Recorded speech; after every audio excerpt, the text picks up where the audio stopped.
ओम नमो भगवते वासुदेवाय। ओम नमो भगवते वासुदेवाय। नारायणं नमस्कृत्यं नरं चैव नरोत्तमं देवीं सरस्वतीं व्यासं ततो जयमुदीरये। नष्टप्रायेषु भद्रेषु नित्यं भागवत सेवया भक्तिरुत्तमं श्लोकैर्भक्तिर्भवति नष्टकी। हरे कृष्णा। तो आज आप सभी का स्कंध 1 अध्याय 9 श्लोक संख्या 35 और 36 में स्वागत है। अभी तक हमने जो पीछे पढ़ा, जिस अध्याय का शीर्षक है भगवान श्री कृष्ण की उपस्थिति में भीष्म देव का देह त्याग, इसमें भीष्म पितामह जो हैं अपने अंतिम समय में भगवान श्री कृष्ण की का गुणगान कर रहे हैं। वो जानते हैं भगवान श्री कृष्ण परम नियंता हैं, और क्योंकि भगवान किसी के समक्ष भी आ जाएं, जब तक भगवान की अहेतु की कृपा नहीं होती तब तक भगवान को पहचानना अति मुश्किल है, असंभव है।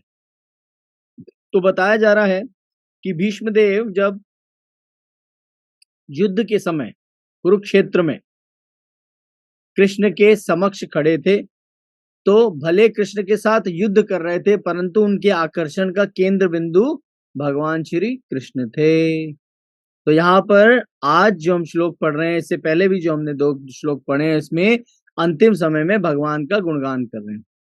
इससे हमें शिक्षा ये मिलती है कि जो महावैष्णव होता है, जो शुद्ध वैष्णव होता है, वो निरंतर अपने अंतिम समय में भगवान श्री कृष्ण का स्मरण करता है, और जिनके साथ उन्होंने अपना समय बिताया है उनका बोध करता है, उनको सम्मान देता है। तत्पश्चात क्या करता है, केवल और केवल भगवान श्री कृष्ण में अपने चित्त को लगाने का प्रयास करता है और पूरे संसारिक दृष्टि से अपने आप को दूर कर लेता है। तो यहाँ पर वो भगवान की एक एक बात जो उन्होंने युद्ध स्थल में देखी थी, उस हर युद्ध स्थल की हर एक प्रक्रिया का चिंतन कर रहे हैं। जैसे आपने पीछे श्लोक में पढ़ा, श्लोक संख्या 32, 33, 34 में, कि उसमें मुख्य बात ये थी कि भगवान जो युद्ध स्थल में खड़े हैं, घोड़ों की टापों से उड़ता हुआ जो धूल है वो भगवान के बालों को शोभायमान कर रही हैं। जो भगवान के शरीर पे घाव लगे हैं वो भगवान की कांति को बढ़ा रहे हैं। जो पीले रंग का पीतांबरी वस्त्र उन्होंने पहना है वो सूर्य के सामने और ज्यादा निखर के आ रहा है। तो भगवान की निरंतर कांति का हर परिस्थिति का जो है व्याख्यान कर रहे हैं। इसका मतलब क्या हुआ कि जब वो युद्ध स्थल में खड़े थे तो भगवान निरंतर रूप से भगवान के दर्शन कर रहे थे। मैं 1 मिनट के लिए होल्ड करूंगा, आपसे क्षमा चाहता हूं।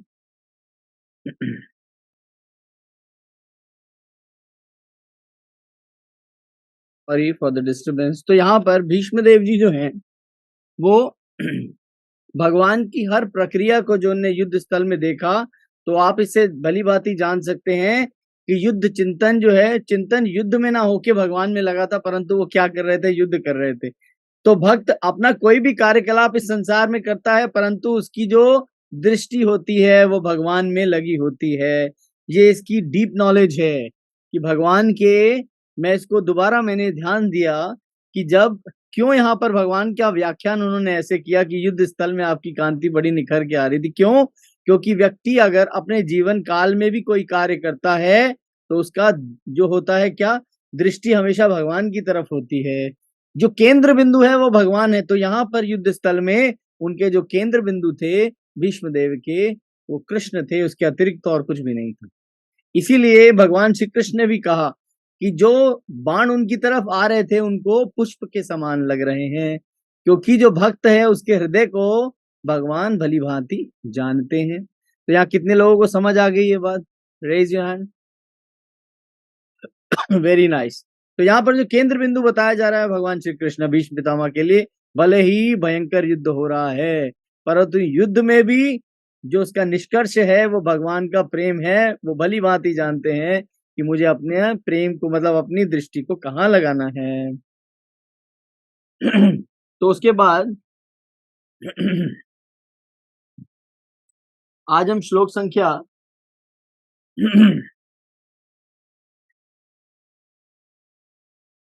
35 और 36 की चर्चा करेंगे। श्लोक संख्या 35। सपदी सपदी सखी वचो निष्मया मध्ये निज परयो प्रबलयो रथम निवेशया स्थितवती परसैनिकायुरक्षणम् हत्वती प्रात्सखे रतिम्रमास्तु। अनुवाद इस प्रकार से है।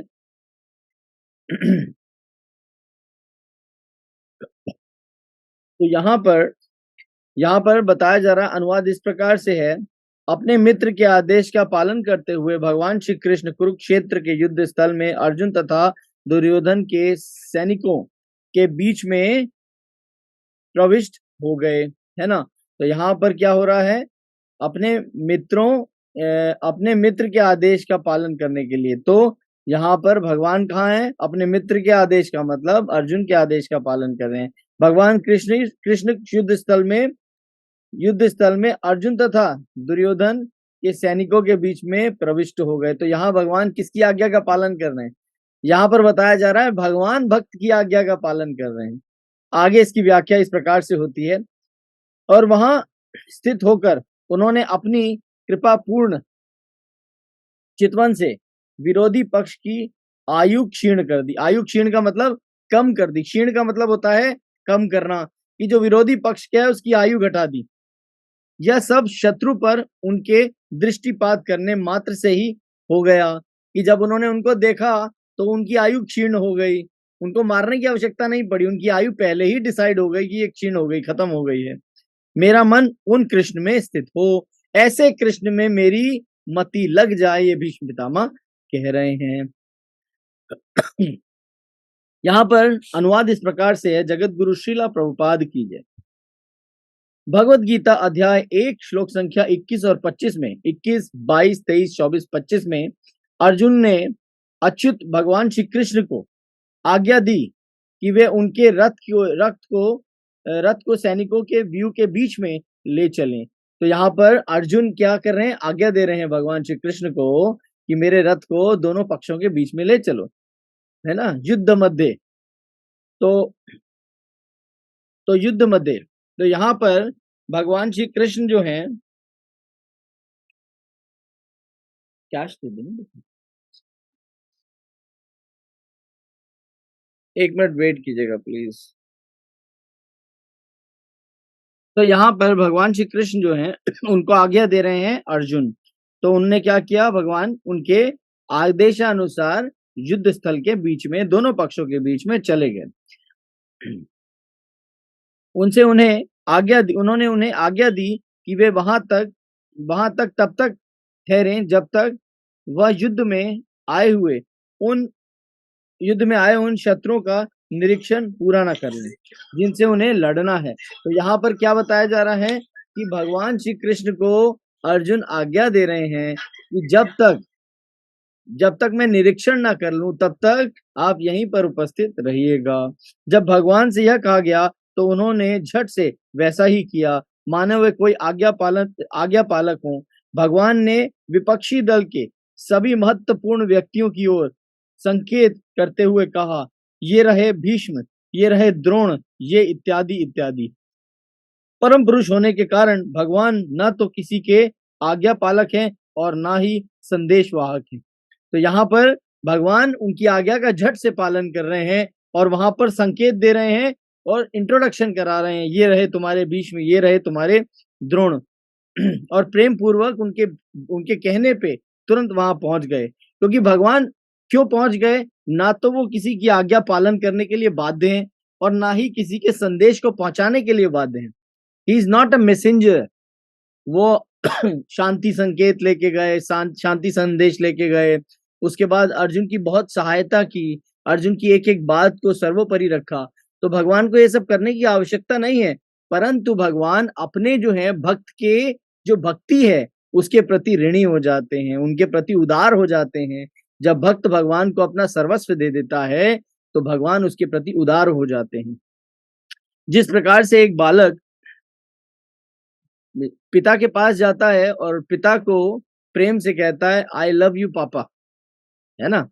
और छोटा सा बच्चा है अपनी तोतली भाषा में, जो कि बहुत कम बुद्धि वाला बच्चा है, उसको जो है कुछ समझ नहीं है, और वो अपने पिता के समक्ष जाता है और ऐसी बात कहता है, तो पिता क्या करते हैं, उसको अपनी गोद में बैठा लेते हैं और फिर उसके प्रति उदार हो जाते हैं, फिर उससे चर्चा करते हैं और उसकी सारी बातों को मान लेते हैं। उसी प्रकार से कभी बच्चा उदंड होता है, उसको अपनी गलती का एहसास हो जाता है और वो अपनी गलती को मान के क्या करता है, अपने पिता के पास जाके कहता है या अपनी माता के पास जाके कहता है आई एम रियली सॉरी, मुझसे गलती हो गई, मुझे माफ कर दो। तो जो माता पिता हैं, जब वो देखते हैं कि बालक को इस बात का आभास हो गया, तो उनकी आंखें उनके प्रेम के प्रति भर आती है। कभी देखा है ऐसा होता है? कितने लोग ने कभी देखा है कि माता पिता जब अपने बच्चों को ऐसे देखते हैं तो उनका मन उदार हो जाता है। तो भौतिक जगत में जब बद्ध जीव का मन उदार हो जाता है, तो सोचिए उस बद्ध जीव को बनाने वाले भगवान श्री कृष्ण जो हैं, उनका मन क्यों नहीं उदार होगा अपने भक्तों के प्रति। तो जब भक्त सर्वस्व समर्पित कर देता है, तो भगवान एक पिता के रूप में उसके प्रति उदार हो जाते हैं और उसकी सारी बातों को स्वीकार कर लेते हैं। यहाँ पर चाहे वह जो भी हो, लेकिन अपने भक्तों पर अहेतु की कृपा तथा वात्सल्य के कारण, यहाँ वात्सल्य मतलब एक पिता और पुत्र के संबंध के बारे में बताया गया है। वात्सल्य के कारण कभी कभी वे अपने भक्तों के आदेश का पालन एक तत्पर दास की तरह करते हैं, कि दास की तरह एक एक बात को मानने लगते हैं अपने भक्त की। अपने भक्त के आदेश का पालन करते हुए वे उसी प्रकार प्रसन्न होते हैं जिस प्रकार पिता अपने नन्हे बालक के आदेश को पूरा करने में प्रसन्न होता है। जिस प्रकार से अपने बच्चे को उसकी बातों को समझ के, उनकी सारी बातों को मान के पिता को प्रसन्नता होती है, उसी प्रकार से भक्तों की बातें मान के, भक्तों को आचरण को देखते हुए, भक्तों के प्रेम को देखते हुए भगवान उनकी सारी बातों को स्वीकार कर लेते हैं और उसमें उन्हें बहुत प्रसन्नता होती है। यह तभी संभव है जब भगवान तथा उनके भक्तों के मध्य शुद्ध दिव्य प्रेम हो, किसी लालच के परे। There is no cheating propensity कि मेरा काम हो जाएगा, मुझे ये मिल जाएगा, मैं भगवान के साथ ऐसा करूंगा, मंदिर में लड्डू चढ़ाऊंगा, नारियल चढ़ाऊंगा, सोने का छत्र बनवाऊंगा, है ना, इतने किलो सोना चढ़ाऊंगा, वस्त्र दूंगा, मेरा काम पूरा हो जाए। ऐसा नहीं होना चाहिए। This is cheating propensity. But भगवान से अनकंडीशनल लव, जिसके पीछे कोई स्वार्थ ना छुपा हो, भगवान ऐसे शुद्ध भक्त की सारी मनोकामनाएं पूरी करते हैं। कैसी मनोकामनाएं? आध्यात्मिक मनोकामनाएं, कि भगवान के साथ वो प्रेम संबंध बनाना चाहता है और भगवान इसको स्वीकार कर लेते हैं। यह संभव तब है जब भक्त और भगवान के बीच में शुद्ध दिव्य प्रेम। और भीष्म इस तथ्य के अवगत थे, तो भीष्म देव ये जानते थे, इसलिए उन्होंने भगवान को पार्थ सखे कहकर संबोधित किया कि अपने शुद्ध भक्त की सारी बातें ये मानते हैं। इसीलिए बार बार कह रहे हैं पार्थ सखे, मतलब अर्जुन के सखा। भगवान ने अपनी कृपापूर्ण चितवन से विपक्षी की आयु क्षीण कर दी। कहा जाता है कि कुरुक्षेत्र के युद्ध स्थल में सम्मिलित सारे योद्धाओं को मोक्ष लाभ हो सका। मोक्ष लाभ मतलब इस धराधाम को छोड़ के वो गोलोक धाम चले गए। क्यों? क्योंकि साक्षात भगवान के समक्ष उन्होंने अपने प्राणों को त्यागा और भगवान के आदेशानुसार उनके प्राण लिए गए। इसीलिए उनको क्या हुआ? भगवान के समक्ष प्राण त्यागने से गोलोक धाम की प्राप्ति हो गई। क्योंकि मृत्यु के समय उन्होंने साक्षात भगवान का दर्शन किया था, अतएव अर्जुन के शत्रुओं की आयु भी, ठीक है ना, आयु को क्षीण करने का अर्थ यह नहीं होता कि कृष्ण अर्जुन का पक्ष ले रहे हैं। तो यहाँ पक्षपात नहीं कर रहे हैं। भगवान जिसके पक्ष में है और जिसके पक्ष में नहीं है, दोनों पे अहेतु की कृपा कर रहे हैं। एक के पाप कर्म समाप्त कर रहे हैं और एक को पुण्य कर्म प्रदान कर रहे हैं। दोनों में क्या अंतर है? एक के पाप कर्म समाप्त कर रहे हैं और एक के पुण्य कर्म बढ़ा रहे हैं। एक पुण्य आत्मा है और जो दुष्कर्मी है उसके पाप भी क्षीण कर दिए। और जब युद्ध समाप्त हुआ तो दुर्योधन भी उसी स्थान पे था जहां अर्जुन थे। दोनों में ये अंतर आ गया। मेरी बात ध्यान से सुनिएगा, कितको समझ में आई मेरी बात? Once again raise your hand अगर समझ में आई हो तो। ठीक है, दर्शन कृष्ण प्रभु को अभी नहीं समझ में आई, हाथ नहीं उठाया। जब युद्ध प्रारंभ हुआ तो प्रारंभ होने के टाइम जो दुर्योधन थे वो अधर्मी थे और अधर्म के क्षेत्र में खड़े थे, ठीक है, और वहां से युद्ध कर रहे थे क्योंकि वो अधर्म की तरफ थे, और जो अर्जुन थे वो धर्म की तरफ से लड़ रहे थे। परंतु जब युद्ध में दुर्योधन मारे गए या भगवान ने सबको, भगवान के समक्ष सबने प्राण त्याग दिए, तो उनका क्या हुआ? उनके सारे पाप कर्म क्षीण हो गए, क्योंकि भगवान के सामने उन्होंने शरीर को त्याग दिया। और शरीर को त्याग दिया, उसी समय मोक्ष उसी को प्रदान होता है जो पूर्ण तरीके से स्वच्छ हो जाता है। तो प्राण त्यागते ही अर्जुन की आत्मा और दुर्योधन की आत्मा दोनों स्वच्छ हो गई एक ही स्थान पे। भगवान ने किसी के साथ पक्षपात किया? किसी के साथ नहीं किया। जैसे अर्जुन दिव्य थे और वैसे ही दुर्योधन और कौरव, 100 कौरव सब पुण्य आत्मा हो गए। क्यों? भगवान के सामने शरीर त्याग दिया। उसी समय सारे पाप कर्म ध्वस्त हो गए जब भगवान के आदेशानुसार उनको शरीर त्यागना पड़ा, वो भी भगवान के समक्ष। कहा जाता है भगवान के समक्ष जो भगवान की आज्ञा से किया जाता है उस समय दोनों की स्थिति बराबर हो गई। तो यहाँ पक्षपात नहीं हुआ, यहाँ दोनों पे भगवान ने हेतु की कृपा कर दी। कितने लोगों को समझ में आ गया? Raise your hand. यस, अब हाथ कुछ दिखाई दे रहे हैं मुझे उठते हुए। हाँ, वेरी गुड। वस्तुतः यह विपक्षियों पर कृपालु थे, क्योंकि यदि वे सामान्य तौर पर घर में मरे होते तो उन्हें मोक्ष लाभ न हुआ होता। कि घर में किसी की मृत्यु हो गई तो मोक्ष लाभ कैसे होगा, है ना? वहां उन्हें मृत्यु के समय भगवान के दर्शन करने का तथा भौतिक जीवन में मुक्ति पाने का अवसर मिला था। भगवान के दर्शन और मुक्ति पाना, इसीलिए कहा जाता है भले भगवान साक्षात सामने खड़े हो या ना खड़े हो, मृत्यु के पूर्व भगवान के दर्शन भगवान के नाम द्वारा हो सकते हैं, क्योंकि भगवान और भगवान के नाम में कोई अंतर नहीं है। कितने लोगों को यह बात समझ आ गई? इसीलिए कहा जाता है जब प्राण त्यागे जाएं उस समय भगवान के नाम का चिंतन अति आवश्यक है। इसका मतलब यह है जब आप नाम लेते हो हरे कृष्णा कृष्णा कृष्णा हरे हरे, हरे राम राम राम हरे हरे, भले ही इन भौतिक चक्षुओं से आप भगवान को ना देख पाए हो, परंतु जैसे भगवान का नाम लेते हो तुरंत भगवान अटेंटिव हो जाते हैं और आप पे दृष्टिपात कर देते हैं। जैसे तुरंत मैं अचानक नाम लूंगा, यहाँ पर मैंने एक नाम लिया, मान लीजिए गीता बहल जी, तुरंत गीता बहल जी मेरी तरफ फोकस हो जाएंगी कि ये क्या कहना चाह रहे हैं, इन्होंने मेरा नाम लिया है। या मैं नाम लू संध्या माता जी, है ना, तो मैं तुरंत नाम लूंगा और तुरंत ये मेरी तरफ देखेंगी कि मुझे ये क्या कहना चाहते हैं। या मैं अभी नाम लू संदीप ठाकुर प्रभु जी, तुरंत नाम लेंगे ये क्या कहना चाहते हैं। मैं अगर यहाँ पर नाम लू मुकुल गुप्ता जी, तो इंस्टाग्राम पे मुकुल गुप्ता जी तुरंत मेरी तरफ अटेंटिव हो जाएंगे कि मेरा नाम क्यों लिया गया। उसी तरीके से जब आप भगवान का नाम लेते हैं, भले ही इन भौतिक चक्षुओं से, इन आंखों से आप भगवान को ना देख पाए, परंतु भगवान तुरंत ही क्या करते हैं, आप पे दृष्टिपात कर देते हैं। भले आप उनको देखो या आप वो आपको देखें, दोनों बराबर है। इसीलिए कहा जाता है मृत्यु के पूर्व भगवान के दर्शन होते हुए प्राण त्यागना अति आवश्यक है। तो यहाँ पर जिसपे भगवान ही दर्शन दे दें, भगवान जिसपे दृष्टिपात कर दें, उसके सारे पाप कर्ण क्षीण हो जाते हैं। तो यहाँ पर आगे बताया जाता है, यहाँ उन्हें मृत्यु के समय भगवान के दर्शन करने का तथा भौतिक जीवन की मुक्ति पाने का अवसर मिला था। अतः भगवान सर्व मंगलमय हैं और वे जो कुछ करते हैं वह सबों की भलाई के लिए होता है। ऊपर ऊपर से यह सब उनके घनिष्ठ मित्र अर्जुन की विजय के लिए प्रतीत हो रहा था। तो ओवरऑल अगर देखा जाए तो अर्जुन की विजय के लिए ये सब कुछ दिखाई दे रहा है कि युद्ध स्थल में सारे लोगों को मारे जाना, अर्जुन के साथ कृष्ण का रथ पे होना, अर्जुन को भगवान श्री कृष्ण का उपदेश देना और इस प्रकार से उनको विजयी घोषित करा देना। ऐसा लगता है वो पूर्ण तरीके से चाह रहे हैं कि अर्जुन पे पूर्ण कृपा हो जाए और बाकियों पे फोकस नहीं कर रहे, परंतु ऐसा बिल्कुल नहीं है।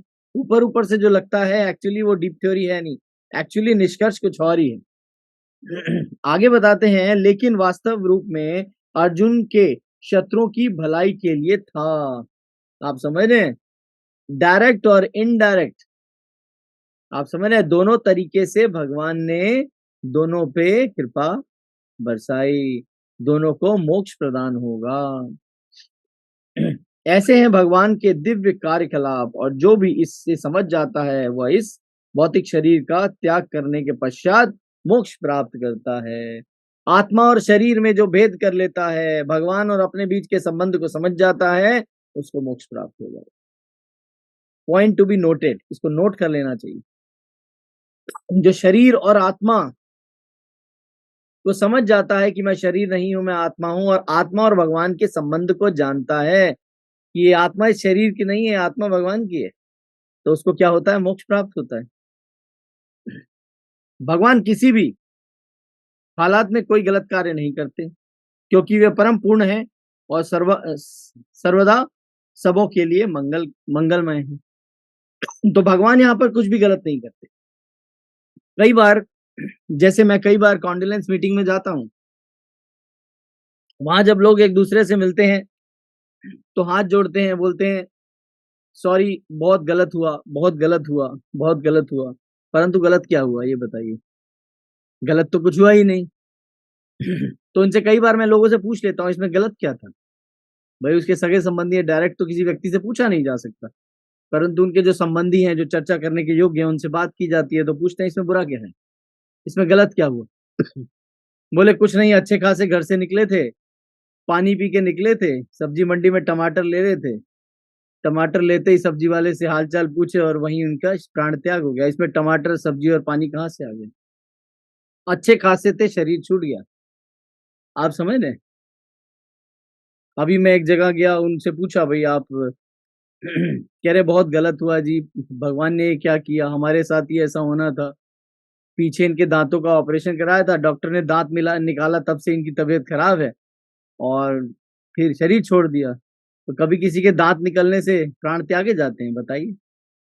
डॉक्टर ने दांत निकाल लिया, उससे प्राण का क्या लेना देना? अरे आपका जन्म जिस समय आया था उसी समय मृत्यु की डेट भी डिसाइड हो गई थी। भले ही उसका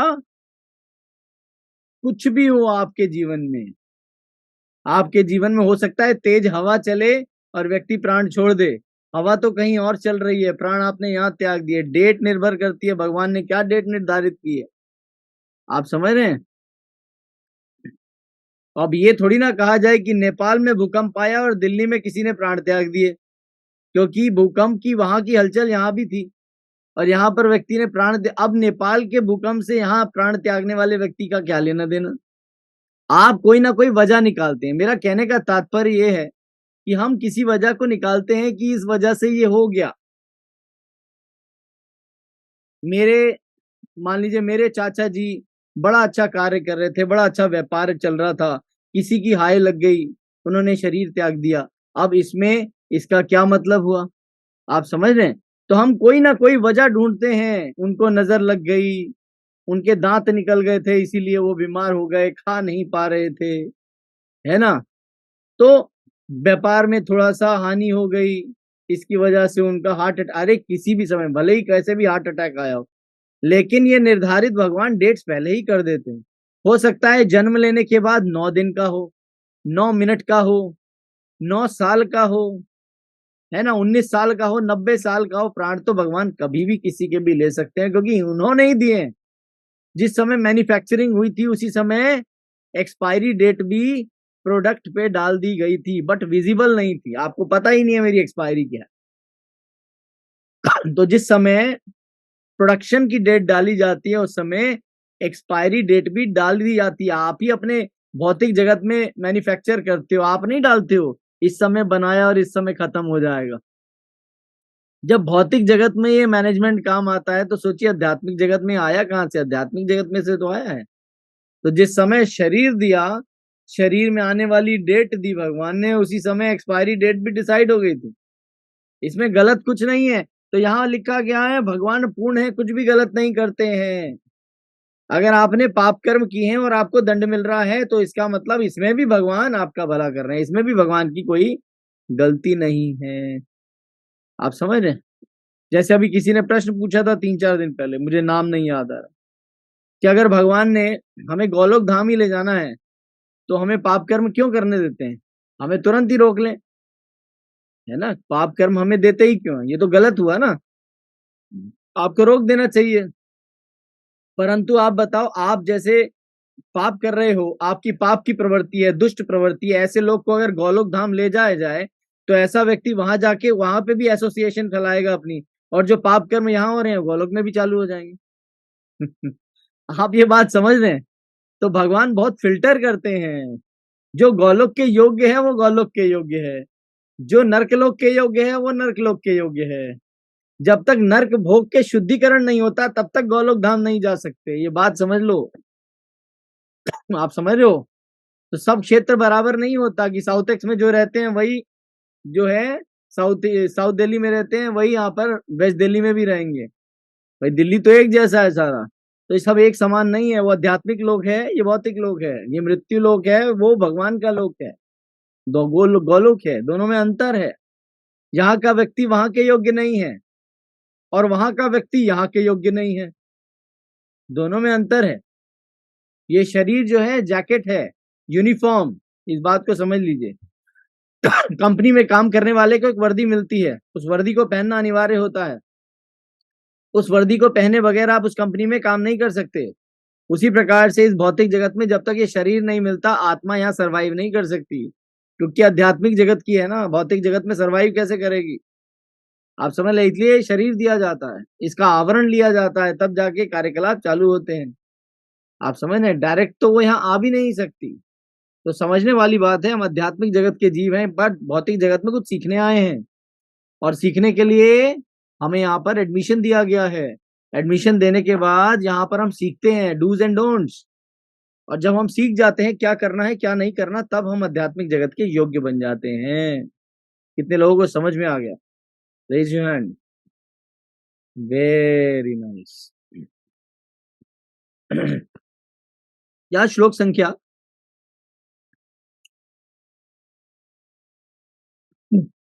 आई होप श्लोक संख्या आगे बढ़ाएं कि यहीं पर विराम दें।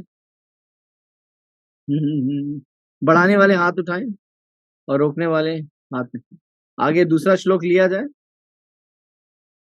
दर्शन कृष्ण वो मना कर रहे हैं, तो संडे बाकी बच्चों की जैसी इच्छा रहेगी। अच्छा ठीक है। श्लोक संख्या 36। व्यवहित मुखम निरीक्षया स्वजनावधा द्विमुख विमुक्तया यो दोष बुद्धया कुमति महदात्म विधाया या क्षरणति परमस्य तस्य मे अस्तु। तो यहाँ पर अनुवाद इस प्रकार से है, जब युद्ध क्षेत्र में अर्जुन अपने समक्ष सैनिकों तथा सेनापतियों को देखकर अज्ञान से कलुषित हो रहा था, तो भगवान ने उनके अज्ञान को दिव्य ज्ञान प्रदान करने से समूल नष्ट कर दिया। उसके चरण कमल सदैव मेरे आकर्षण के लक्ष्य बने रहे। तो यहाँ पर बताया जाता है कलुषित मतलब ढक दिया गया हो, अज्ञान से कलुषित हो जाना, है ना? अज्ञान के द्वारा ढक दाना, एक आवरण का आ जाना, ज्ञान के ऊपर पर्दा पड़ जाना। तो भगवान ने जैसे उनकी ये स्वभाव को देखा, भगवान तुरंत समझ गए और हमने दिव्य ज्ञान प्रदान किया, उनको समूल नष्ट कर दिया। किसको? जो कलमश उनके मन में आया था। तात्पर्य में जगत गुरु शिला प्रभुपाद जी लिखती हैं, राजाओं तथा सेनापतियों को लड़ने वाले सैनिकों के समक्ष खड़ा होना पड़ता है, ठीक है? वास्तविक युद्ध की प्रणाली यही है? तब राजा तथा सेनापति आज के तथा कथित राष्ट्रपति या राज्य मंत्री जैसे नहीं होते थे। जब बेचारे सेनाओं या भाड़े के सिपाहियों एक दूसरे से अपने आमने सामने लड़ रहे होते हैं तो राजा का सेनापति घर में बैठा नहीं रह सकता।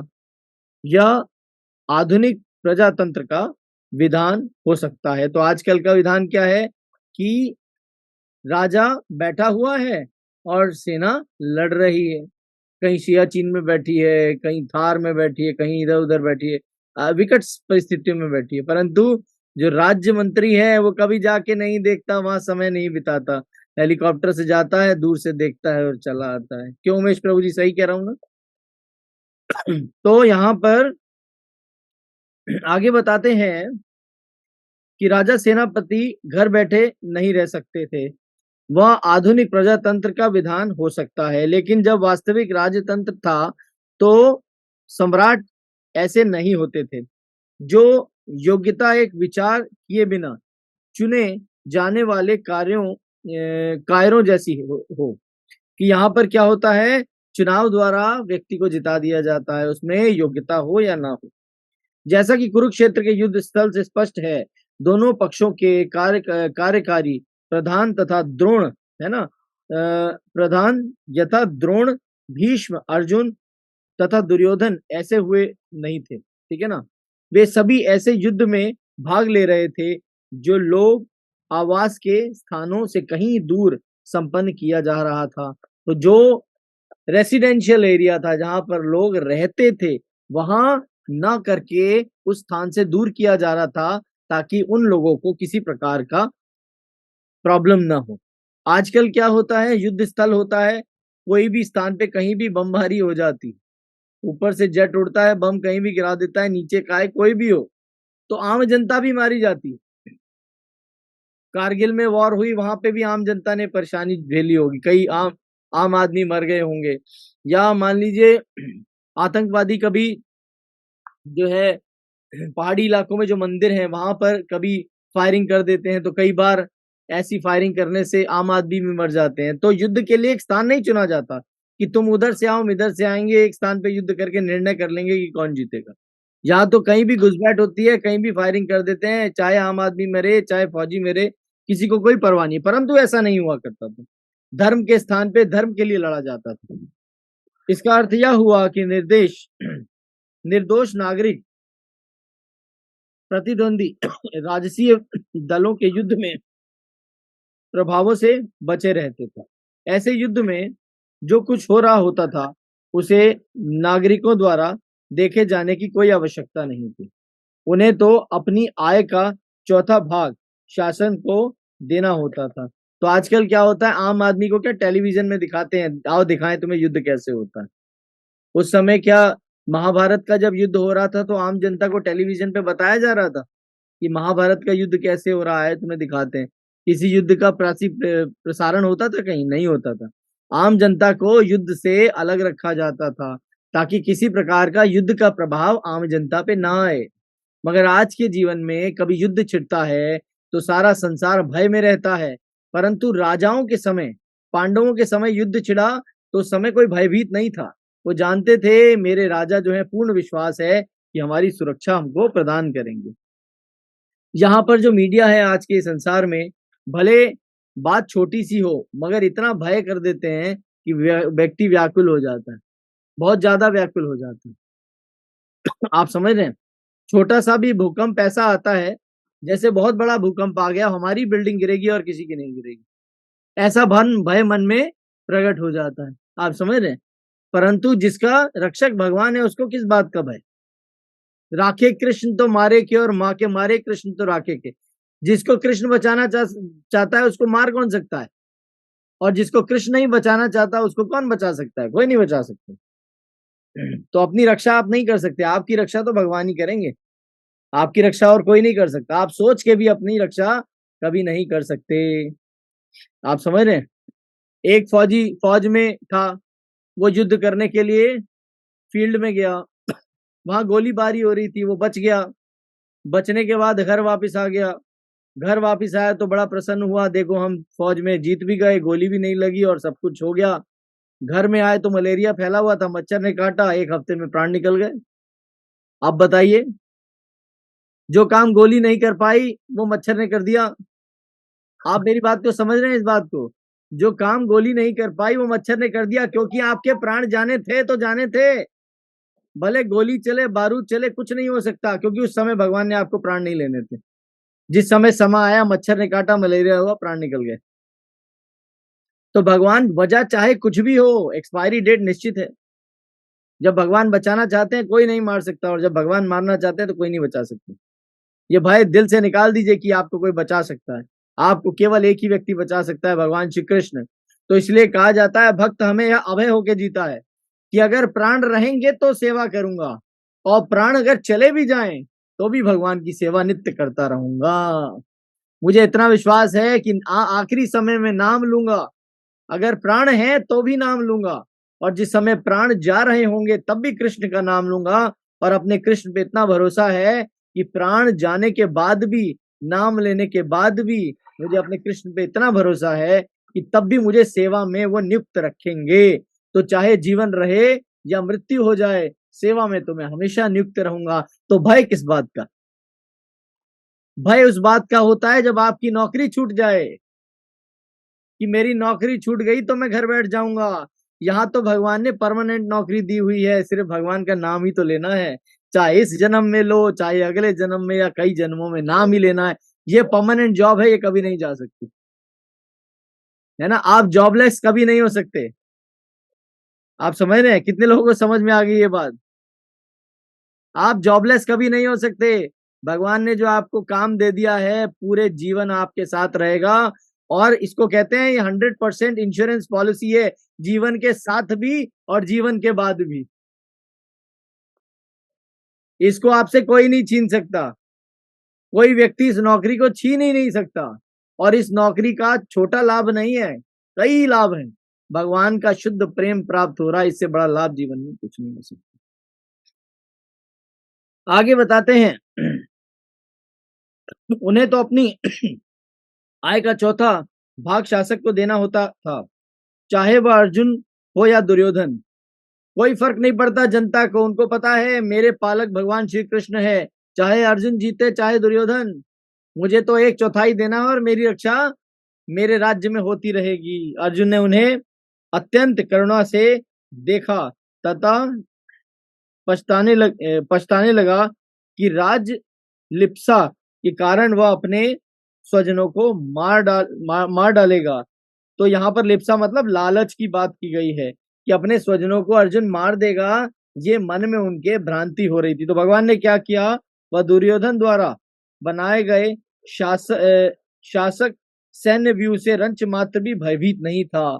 तो अर्जुन जो थे, उनके मन में युद्ध से जो जो रणनीति बनाई गई थी उसको लेके कोई चिंता नहीं थी। उनके मन में अपने भाइयों के प्रति करुणा थी।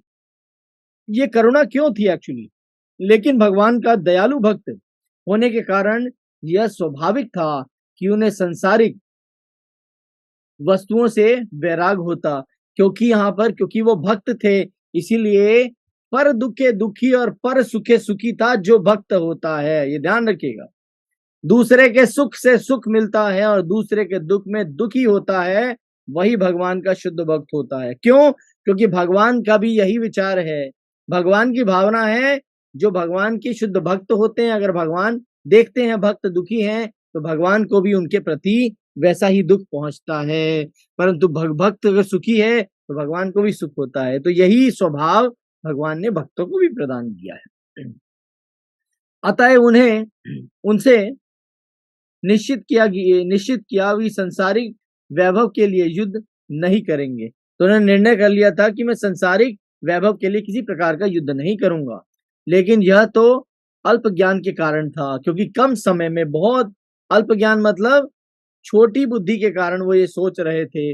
उन्होंने बड़ा क्षेत्र नहीं देखा था, वो सिर्फ करुणा संबंध के कारण। क्यों संबंध के कारण?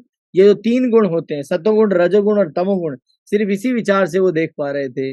परंतु क्योंकि भगवान कहना चाह रहे हैं, तो शरणागति तो भगवान की थी, परंतु उस समय वो ये नहीं जान रहे थे कि भगवान स्वयं कृष्ण उनके मित्र के रूप में वहां खड़े हुए हैं। क्योंकि भगवान श्री कृष्ण ने तब जाके अपना स्वरूप दिखाया जब दूसरा अध्याय आया, परंतु ये जो चर्चा चल रही है ये पहले अध्याय की। उस समय भगवान को आज्ञा दे रहे हैं मित्र बन के, और भगवान युद्ध स्थल के बीचों बीच चले गए। तब जाके भगवान ने उनको ज्ञान प्रदान किया, और भगवत गीता के आखिरी श्लोक में अर्जुन ने शरणागति ली और दूसरे श्लोक में भगवान ने पहले श्लोक में भगवान ने उन्हें डांटा, फिर आगे जाके भगवान ने उन्हें समझाया, फिर भगवान ने उन्हें तथ्य बताए, फिर भगवान ने उनको अपना विराट रूप प्रदान किया। फिर विराट रूप को देखने के बाद अर्जुन को समझ में आ गया कि मेरे समक्ष कोई साधारण व्यक्ति नहीं है, कोई मेरा मित्र नहीं है, ये साक्षात भगवान है। तब उन्होंने फिर शरणागति दी और बोले मैं आपका ऋणी हूं, कृपया करके मुझे आदेश दें कि मुझे क्या करना है। इसलिए कहा गया है कि उनकी बुद्धि कुलुषित हो गई थी। उसी बुद्धि को कभी भी कुछ कलुषित नहीं होना चाहिए था, क्योंकि उसको ऐसा नहीं सोचना चाहिए था, क्योंकि वह भगवान का भक्त तथा सखा था, जैसा कि भगवत गीता के 4th अध्याय में स्पष्ट किया गया है। जब हमारा किसी के प्रति प्रेम होता है तो हम उसको कुछ नहीं कर सकते। डॉक्टर अपने बच्चे को कभी भी इंजेक्शन नहीं लगाता है, पता है आपको ये बात? डॉक्टर हजारों लाखों लोगों को इंजेक्शन लगा देगा, मगर कभी अपने बच्चे को बुखार होगा तो कभी इंजेक्शन नहीं लगाएगा, पता है आपको ये बात? कभी भी अपने परिवार के किसी व्यक्ति की सर्जरी नहीं करेगा, चाहे कितना भी बड़ा डॉक्टर क्यों ना हो। क्यों? प्रेमवश। तो यहाँ पर जो प्रेम है, जो संबंध है, जो भौतिक संबंध है, ये पाश है जो हमें जकड़ के रख लेता है। इसी वजह से हम छोटी सी सुई भी नहीं लगा सकते, यहाँ तो तीर चलाने की बात हो रही।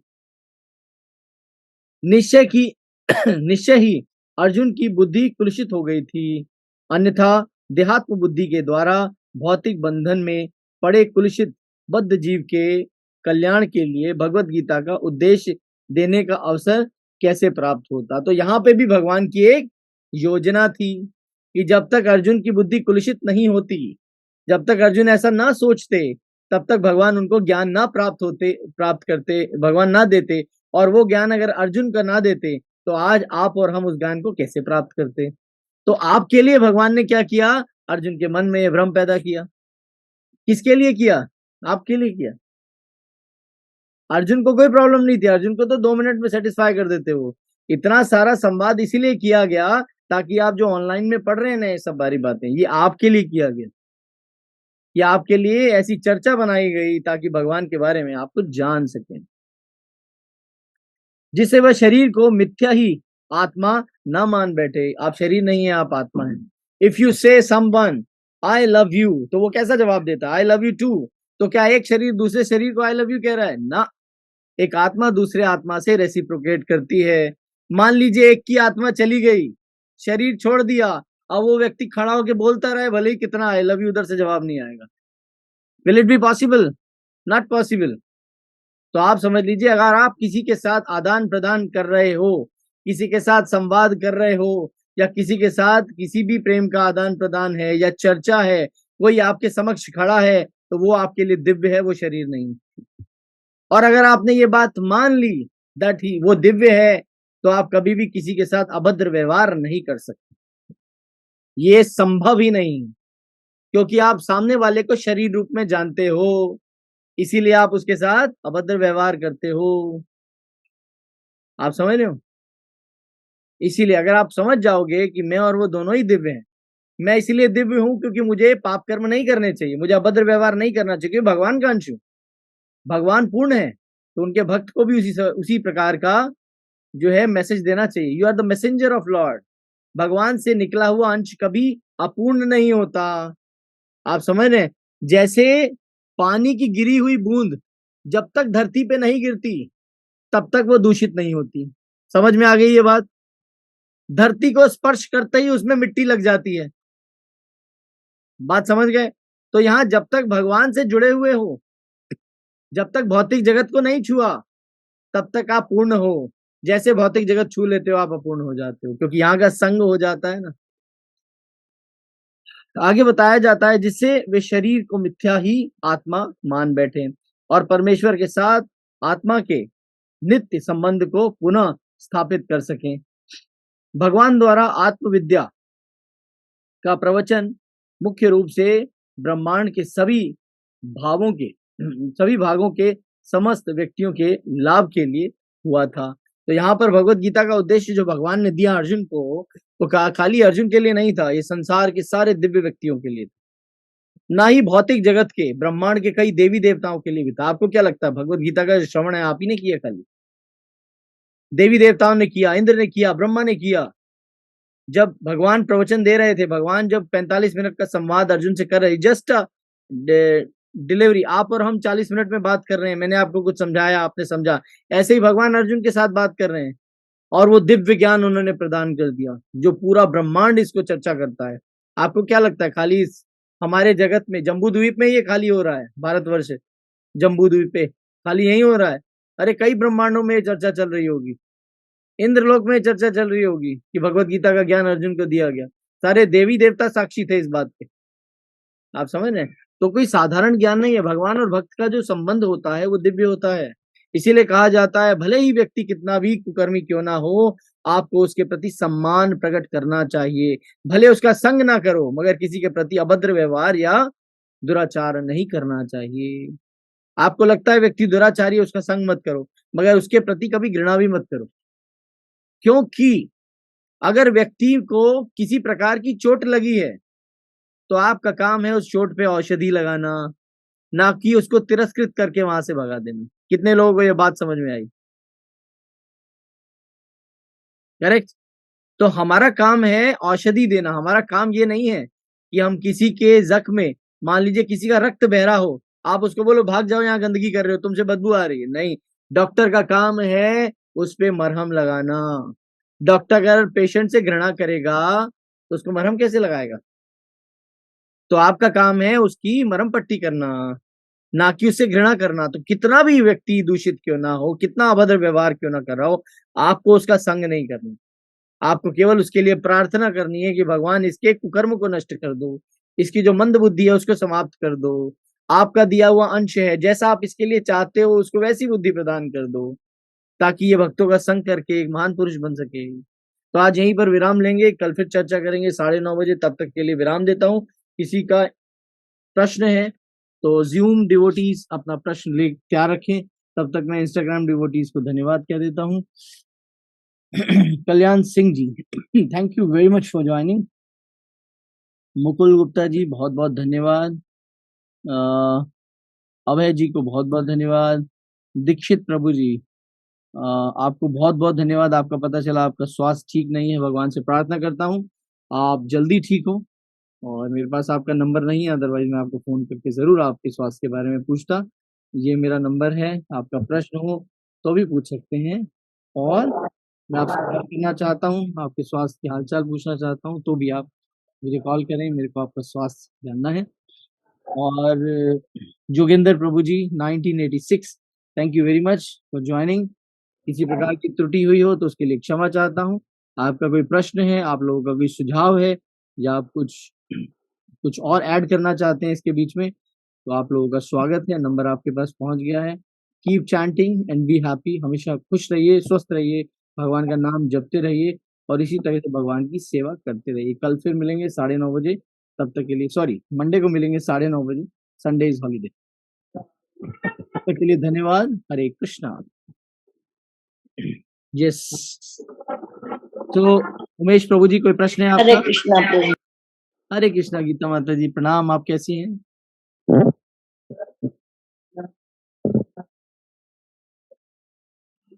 कुशल मंगल। कुशल मंगल। आपका कोई प्रश्न कुछ आप बताना चाहती हैं तो आप पूछ सकती हैं प्लीज। नहीं प्रभु जी। उमेश प्रभु जी कोई प्रश्न है आपका? हरे कृष्ण प्रभु जी। नहीं। अच्छा, हरे कृष्णा प्रभु जी, तो आपका कोई प्रश्न नहीं है, चलिए कोई बात नहीं। तो फिर किसका प्रश्न है? मनीष प्रभु कोई क्वेश्चन है आपका? हरे कृष्णा प्रभु जी। हरे कृष्णा। प्रभु जी, आत्मा और प्राण में कोई अंतर है या दोनों चीजें एक ही हैं, प्राण और आत्मा? प्राण और आत्मा एक ही है प्रभु। प्राण निकल जाते हैं, प्राण मतलब शरीर के छोड़ देने को प्राण कहते हैं। ठीक है। जब जब जब शरीर और आत्मा अलग अलग हो जाती है, जब उसका विच्छेद होता है ना, आप समझ रहे हैं, तब उसे जी। कहा जाता है कि प्राण निकल गए, मतलब आत्मा शरीर को छोड़ दिया, उसको कहते हैं प्राण। जी। समझ गए आप? जब आत्मा शरीर को छोड़ दे उस विधि को प्राण कहते हैं। ठीक है, ठीक है। तो ये दोनों एक ही चीजें हैं, एक ही चीज। आत्मा, प्राण, There is a- चेतना, ये सब एक ही हैं। नहीं, एक ही नहीं कह सकते। Departure of soul from body, इसको प्राण कहते हैं। प्राण निकल गए, ठीक है, ठीक है ना। ठीक है, ठीक है आप समझ प्रभु जी। लीजिए एक शब्द के कई पर्यायवाची होते हैं, ठीक है ना। राइट। जैसे आत्मा है, आत्मा की कई स्थिति हो सकती है, ठीक है ना। जैसे आत्मा इस क्षेत्र में है तो उसको कुछ और कहा जा रहा है, इस क्षेत्र में है तो कुछ और कहा जा रहा है। तो जो शरीर से निकलने के समय विधि है उसको कहते हैं प्राण निकल गए। This is the process to departure of the soul which is called प्राण निकल गए। आप समझ गए मेरी बात। राइट।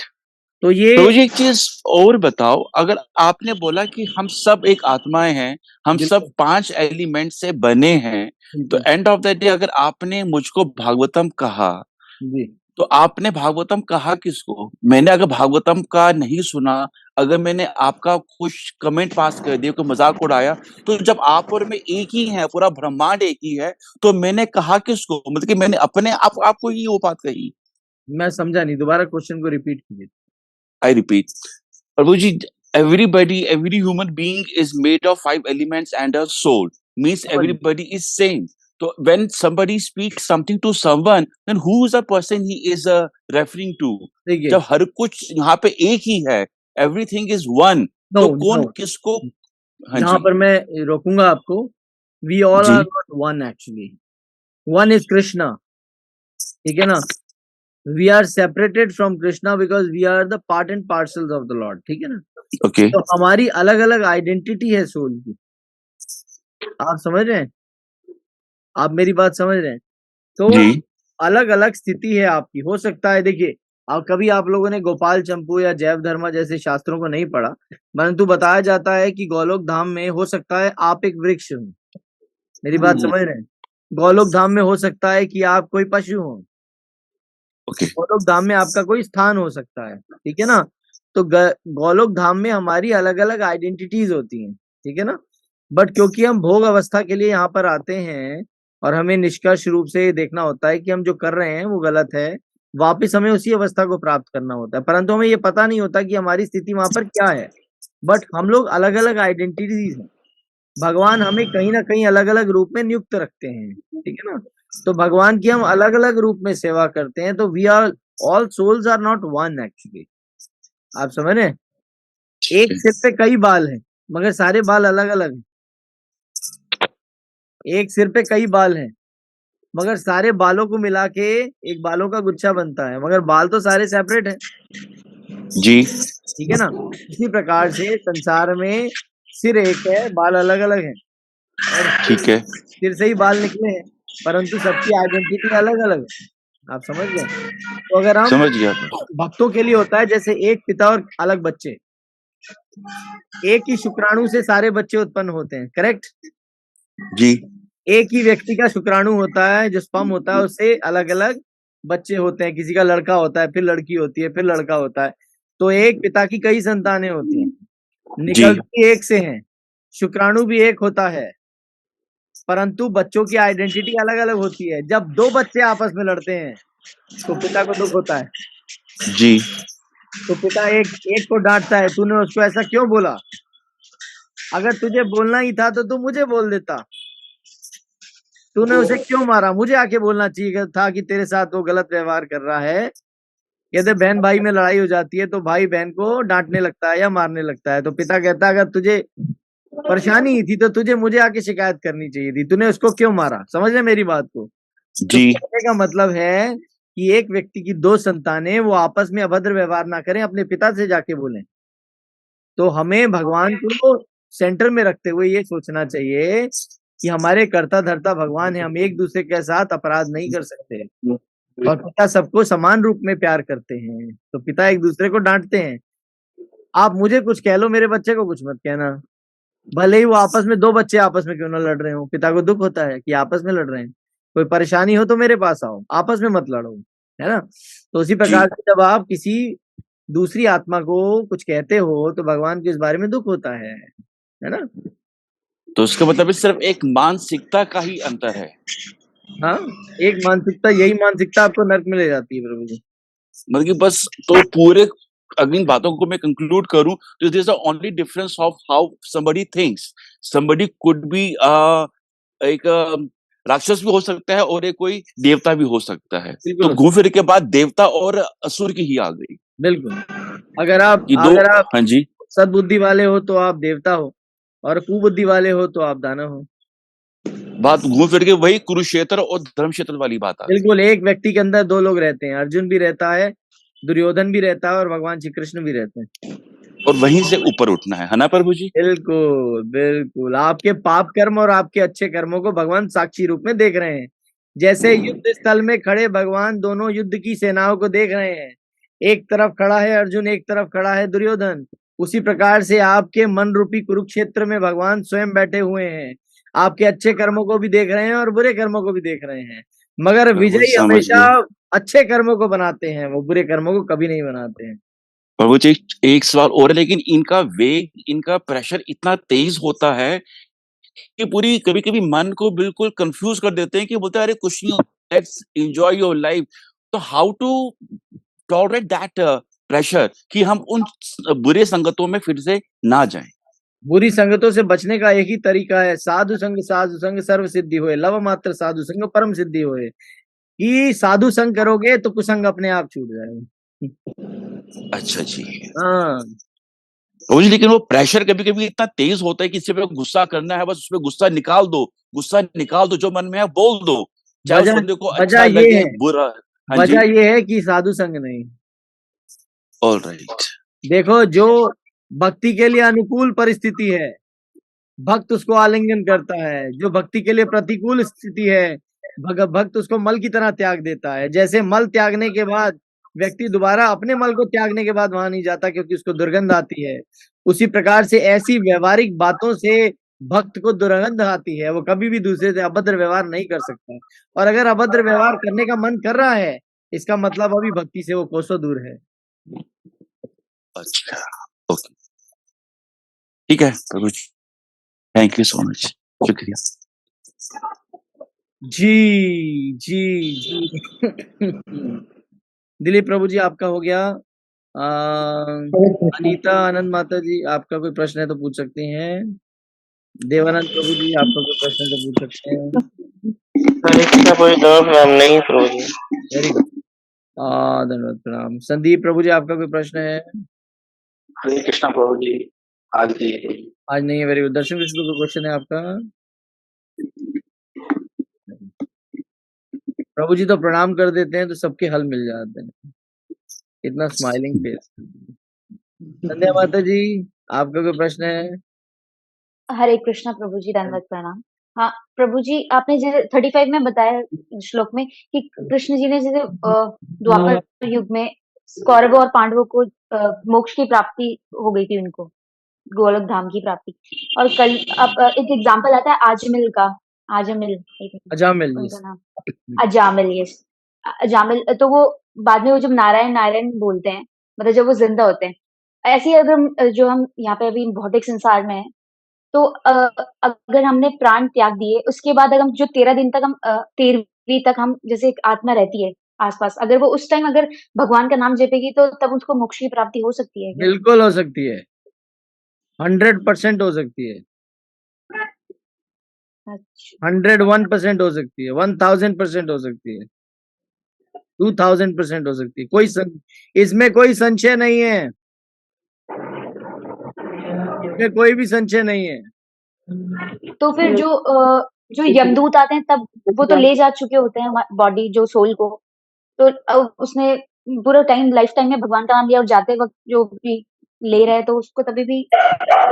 यमदूत तब ले जाते हैं जब आपकी आसक्ति बनी रहती है। अगर यमदूत ने पकड़ भी लिया और उसी समय आपकी आसक्ति अगर त्याग भी दी आपने, परंतु जो पाप कर्म है उनको तो भोगना ही पड़ेगा। आप समझ रहे हैं? देखिए, ऐसा होता है कि this is not pre decided, which is decided by supreme Lord. यमदूत के हाथों में पकड़े हुए व्यक्ति को भी भगवान छुड़ा सकते हैं। हरि नाम में इतना बल है। मैं यहाँ गारंटी के साथ नहीं कह सकता कि उनको नर्कलोक में जाना ही पड़ेगा। परंतु मैं गारंटी के साथ ये कह सकता हूं कि अगर उन्होंने हरि नाम ले लिया तो तुरंत उन जो है यमदूतों के हाथ से उनका पंजा छूट जाएगा और वो गोलोक धाम चले। इस बात की तो गारंटी है। परंतु इस बात की गारंटी नहीं है कि अगर वो हरि नाम नहीं ले रहा है तो उसका क्या होगा। आप समझ रहे हैं? नाम लेने वाले की गारंटी, आज नहीं तो कल वो जाएगा, इसकी गारंटी है। समझ रहे हैं आप मेरी बात? तो भगवान क्योंकि अचिंतनीय है, हमारी सोच से परे हैं, हम स्पेकुलेशन से भगवान को नहीं जान सकते। और अगर हम ऐसी सराउंडिंग में जाते हैं जहाँ पे मतलब कोई चला गया है और वहां पे हम हरि नाम जप रहे हैं तो उसको भी फायदा मिल सकता है उस चीज बिल्कुल, से। उसी को, आत्मा को हरि नाम से आनंद मिलता है। अब मुझे किसी ने पूछा था कि मंदिर के आसपास, कहते हैं कि ये, किसी ने मुझसे पूछा था शमशान घाट में कि यहाँ तो प्रभु जी बहुत सारी आत्माएं घूमती होंगी क्योंकि यहाँ पर रोज लाशें जलती हैं। तो मैंने कहा इससे ज्यादा आत्माएं तो मंदिर के आसपास घूमती हैं। बोले क्यों? मैंने कहा मुक्ति तो नाम से मिलेगी। तो जो दिव्य लोक होते हैं, मंदिर की सराउंडिंग होती है, वहां आत्माएं भूत प्रेत घूमते रहते हैं क्योंकि मंदिर के हरि नाम से उनको आनंद मिलता है और उसी से उनको पता है मुक्ति प्राप्त होगी। तो जितनी आत्माएं तो शमशान के आसपास नहीं घूमती होंगी, उतनी तो मंदिर के आसपास घूमती हैं। फिर भय किस बात का? तब उनको ये बात समझ में आ गई। आप समझ रहे हैं?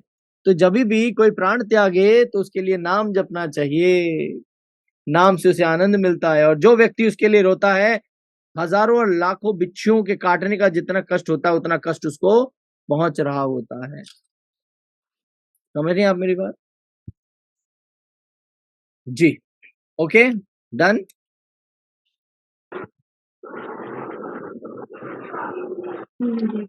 ठीक है, तो और किसी का प्रश्न है? और कौन कौन रह गया? संध्या माता जी का हो गया। बहल जी, आप कुछ बताना चाहेंगे या कुछ रोशनी डालना चाहेंगे या कोई प्रश्न पूछना चाहेंगे तो आप प्लीज पूछ सकते हैं, बता सकते हैं। ठीक है, सो आप सभी लोगों का बहुत बहुत धन्यवाद। और आप लोगों को बताना